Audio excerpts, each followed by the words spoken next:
How to turn on MicroProfiler in Roblox. Hey there, welcome back to our channel. So today in this video, I'm going to show you how you can turn on the MicroProfiler in Roblox. Just follow the simple steps and let's get started.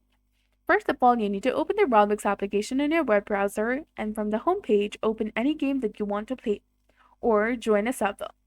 Make sure that you have already installed the Roblox client as well, and then click on the arrow icon to load the game. Once the game loads, click on I'm ready and next tap on the Roblox icon in the top left corner of your screen. In the menu that appears, click on Settings. Scroll down and you will find the MicroProfiler option. Click the toggle button to turn it on. You will see a notification at the top of the screen confirming that the MicroProfiler is active.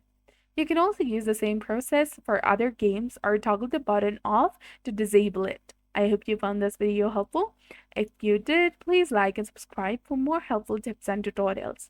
Thanks for watching. We'll see you again in the next one.